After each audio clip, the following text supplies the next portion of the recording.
Halo, perkenalkan nama saya Destiana Yanila Hagu. Saya berasal dari UPTD SMP Negeri 1 Mandehe Utara, kelas 91. Saya memilih judul cerita asal-usul keberadaan suku bangsa Nias. Suku bangsa Nias mengenal banyak kisah yang menceritakan tentang penciptaan bumi, asal-usul nenek moyang, dan asal-usul dewa-dewi yang diturunkan dari syair yang disebut Ho-Ho. Beberapa mitos yang dikenal oleh suku Nias ialah sebagai berikut. 1. Mitos penjadian. Sebelum semua dijadikan, maka ada kekacauan, kabut dan kegelapan. Dari kekacauan ini timbul dewa pertama. Dari kabut dan kegelapan timbul dewa Tuhansihai yang berdiam di alam yang tidak lebih besar dari rumah dan didukung oleh angin. Inilah alam pertama yang paling atas, disebut langit tertinggi. Selanjutnya baru ada dewa lainnya, Dewa Lowalangi dan Dewa Laturedana. Alam atas merupakan cita rasa segala sesuatu yang sempurna, sumber terang dan sumber gelap. Jadi alam atas merupakan kuah kekal yang melengkapkan segala pergerakan alam raya. Upacara dilakukan bagi para dewa untuk menghadirkan tata tertib kosmos yang membawa kebahagiaan bagi manusia. 2. Mitos asal-usul dewa-dewi. Suku bangsa Nias memandang dua dewa terpenting, yaitu dewa yang menguasai alam atas, Dewa Lowalangi, dan yang menguasai alam bawah, Dewa Laturedana. Dewa Lowalangi dianggap sebagai pencipta dan sumber segala yang baik, sedangkan Laturedana pada umumnya dihadapkan pada aspek-aspek negatif. Di antara keduanya ada istri Lowalangi yang bernama Silewe Nasarata atau Dewi bagian tengah, menghubungkan manusia dengan Lowalangi, perantara hubungan Dewa Lowalangi dengan Laturedana, dan perlindungan para imam atau ere. Dalam buku Manusia dan Kebatinannya Jawa, Harun Hadiwijono membedakan antara mitos Nias Utara dengan Nias Selatan. Pertama, Nias Utara percaya pada Dewa Sihai atau Tuhansihai sebagai tokoh dewa pertama. Ketika Dewa Sihai ini mengembuskan nafas yang terakhir, maka lahirlah Dewa Alolowanangi. Dewa Alolowanangi meninggal dan melahirkan pohon dunia atau Tora'a. Dari pohon inilah lahir Dewa Lowalangi yang menguasai alam atas dan Dewa Laturedana yang menguasai alam bawah. Selanjutnya, Dewa Lowalangi menciptakan Sirau yang menurunkan nenek moyang orang Nias. Kedua, mitos penjadian Nias Selatan. Pada mulanya, kabut memecah diri, sehingga lahirlah Dewa Inada Semiharaluo yang menyebabkan adanya dunia. Tubuhnya memecah diri, sehingga lahirlah Dewa Inada Samadalohosi.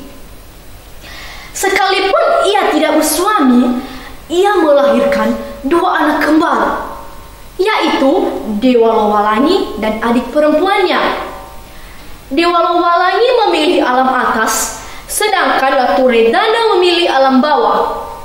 Dewa Lowalangi dengan Dewa Laturedana diperhadapkan secara antagonis atau saling bertentangan. Dewa Lowalangi dihubungkan dengan segala yang baik, hidup berlambangkan kuning keemasan, simbolnya matahari, burung dan terang. Sedangkan Laturedana dihubungkan dengan segala yang jahat dan maut, berlambangkan hitam, simbolnya adalah naga, bulan dan kegelapan. Dewa Lowalangi sebagai dewa pencipta bersifat melindungi manusia, sedangkan Laturedana menyebabkan bencana alam dan kecelakaan bagi manusia.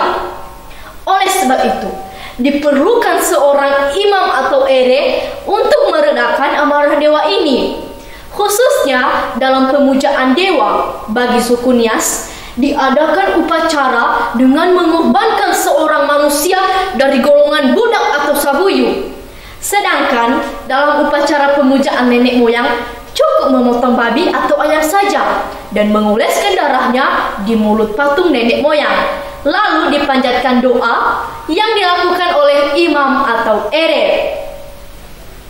Nenek moyang orang Nias menurut mitologi diturunkan dari langit atas pertama yang bernama Teteholi Anaa, suatu negeri yang indah sekali atau seperti surga dalam agama Kristen, bernama Dewa Sirau yang mempunyai 4 anak, yaitu Hia berdiam di Gomo atau Nias Selatan, Geze berdiam di Laheba atau Nias Utara, Hulu berdiam di Mandehe atau Nias Barat, dan Daili berpusat di Gide atau Nias Timur. Keempat nenek moyang ini akan menimbulkan klan-klan atau mado-mado bagi suku Nias.